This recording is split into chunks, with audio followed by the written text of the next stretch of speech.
किसी एक इंसान को मारते हैं तो हमने पूरी इंसानियत का कत्ल कर दिया। हमारे यहाँ जो है, हमारा जो परवरदिगार है वो रब्बुल आलमीन है, रब्बुल मुस्लिमीन नहीं। आलमीन माने पूरी दुनिया का, पूरी कायनात का भगवान है वो सिर्फ मुसलमानों के आगे पीछे फिरे। सिर्फ ये मंदिर, मस्जिद, गायें, गोबर, तीर, त्रिशूल, तलवार आपके हाथ में पकड़ा दें और जितने भी लोअर क्लास भक्त हैं, गोबर भक्त, ये सारे के सारे लड़ रहे हैं। तो एक तवायफ हो चुकी, जो सारे इनके जो मुजरे चल रहे हैं वो बीजेपी के अंगना में चल रहे हैं। तो इनको तो हम मीडिया मानते ही नहीं। तो इनका तो सारा का सारा तो नाच, बसंती नाच वाला है कि बीजेपी वाले टुकड़े फेंकते हैं, ये नाचते शुरू कर देती हैं।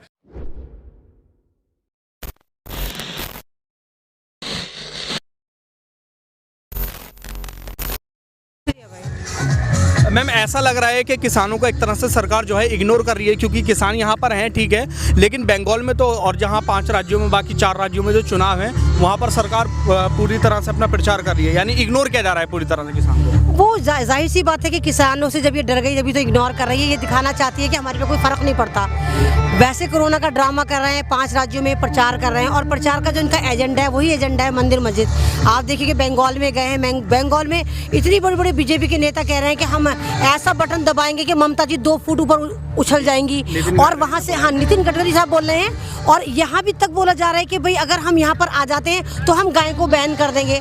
तो बीजेपी सरकार ये क्यों नहीं बताती कि भारत में जो बीफ एक्सपोर्टर बड़ा बना है, पूरी दुनिया में नंबर 1 बना है, वो बीजेपी की सरकार में ही बना है। तो सारे के सारे 5 जो बीफ एक्सपोर्टर हैं बड़े, वो सारे के सारे बीजेपी से के राज्य में है, इन्हीं के सारे नॉन मुस्लिम है।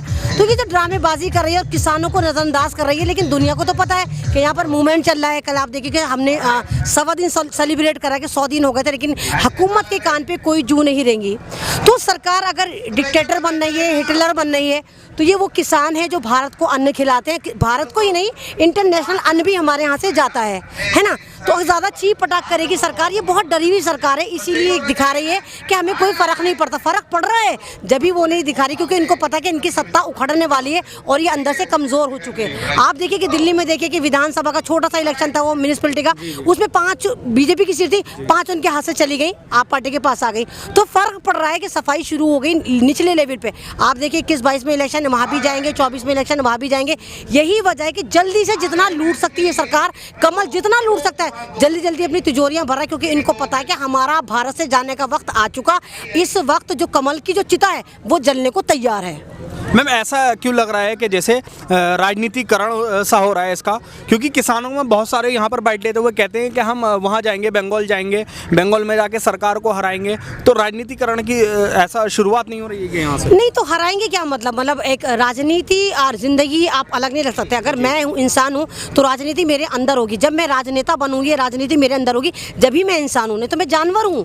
हम इसीलिए तो अशरफुल मखलूकात है, सबसे सुपीरियर है, क्योंकि हमें नॉलेज है कि सत्ता क्या होती है, पॉलिटिक्स क्या होती है, नेता क्या होता है, अभिनेता क्या होता है, हमें पता है ना। तो सही कह रहे हैं किसान, इनको पता है कि ये सरकार जब तक नहीं जाएगी, जब तक किसी का उद्धार हो ही नहीं। सन 2014 के बाद देखिए ना, तो यहाँ बेटी सेफ है, ना यहाँ नेता सेफ है, ना यहाँ पर आप जैसे मीडिया कर्मी सेफ है, ना यहाँ पर किसान सेफ है, ना यहाँ पर जवान सेफ है, ना यहाँ पर मतलब कोई भी बंदा सेफ नहीं। एक तबका आके भारत का ये कह दे कि वो इस सरकार से संतुष्ट है या सेफ है, अंधभक्तों के अलावा कोई नहीं कह सकता। किसानों की ऐसी की तैसी मानी, जिस किसान को हम कहते हैं कि जय जवान जय किसान, मेरे भारत की अन्नदाता है, भारत की रीढ़ की हड्डी है, उनका हालत क्या करे कि धूपों में पड़े हुए हैं ये। अच्छा मैम, आपने मीडिया की बात की, तो एक बात बताइए, मेन स्ट्रीम मीडिया और सोशल मीडिया, इनमें आप क्या फ़र्क महसूस करती हैं? क्योंकि जहां मेन स्ट्रीम मीडिया को कहा जाता है, वहां कहीं ना कहीं कुछ ठीकरे सोशल मीडिया की तरफ भी फेंके जाते हैं। भाई मेन स्ट्रीम मीडिया को तो कोई मानता ही नहीं। मीडिया से मुराद अब आप ही की होती है। मेन स्ट्रीम मीडिया तो एक तवायफ हो चुकी, जो सारे इनके जो मुजरे चल रहे हैं वो बीजेपी के अंगना में चल रहे हैं। तो इनको तो हम मीडिया मानते ही नहीं। तो इनका तो सारा का सारा तो नाच, बसंती नाच वाला है कि बीजेपी वाले टुकड़े फेंकते हैं, ये नाचते शुरू कर देती हैं। अब जो मीडिया का जो एक नई डेफिनेशन गढ़ी है, वो आप यूट्यूबर ने गढ़ी है। आपने दिखाया कि गाजीपुर में क्या हो रहा है, आप दिखाते हैं कि टीकरी पे क्या हो रहा है, आप दिखाते हैं सिंगू पे क्या हो रहा है, आप दिखाते हैं कि हाथरस में क्या हो रहा है। आप मतलब हर जुर्म को दिखाते हैं आप यूट्यूबर। तो सारे के सारे लोग आपकी तरफ आ गए। आप देखिए सन 2014 से पहले कोई यूट्यूब को जानता भी नहीं था। जब से ये सरकार आई, बच्चा बच्चा यूट्यूब पे लगा हुआ है, सबको पता है कौन सा यूट्यूब चैनल है, कहाँ है। तो अब आप दिखाते हैं, तो ये सरकार अब आप पे भी नकेल डालने की तैयारी कर रही है। आपके लिए भी कानून पास कर दी, क्योंकि जो हमारे एक बहुत बड़े आरएसएस के जो एजेंट हैं अंबानी जी, वो गूगल पे भी आ चुके हैं, फेसबुक पे तो चले गए थे, वो यहाँ पे भी आ गए।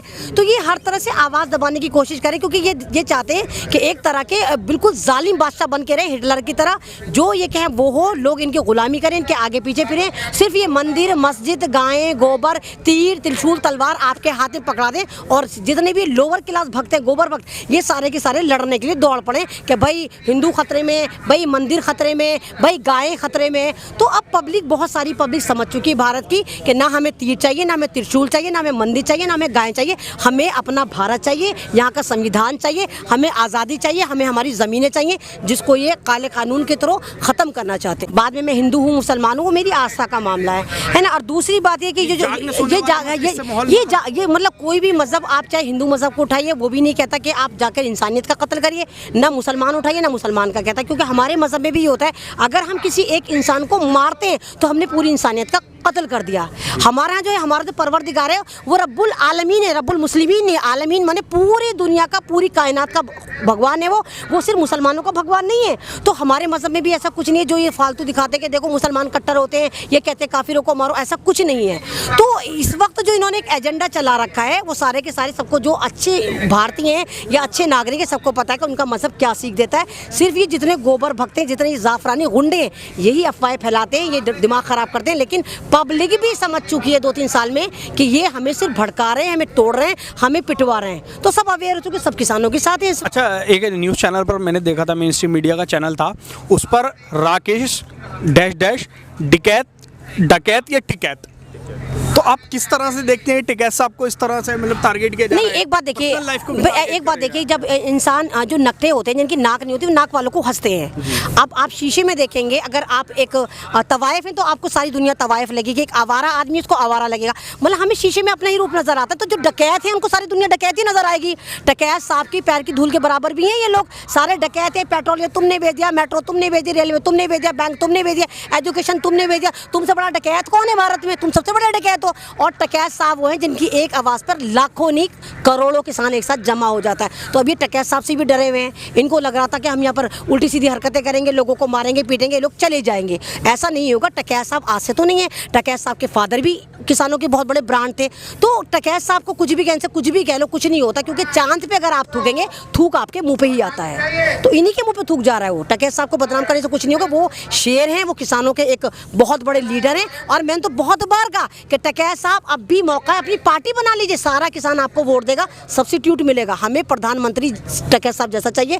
प्रधानमंत्री अभी नहीं बनते तो अभी यूपी में इलेक्शन है, कम से कम मुख्यमंत्री बन जाए टकैत साहब हमारे। तो उनको पार्टी बनानी चाहिए, सब्सिट्यूट लेना चाहिए, ताकि वो पार्टी बनाए, पूरे भारत के किसान उनके पीछे आए और फिर हम इन सरकार को मजे चखाएं कि हमारी खेती हमारी मर्जी से सेल होगी।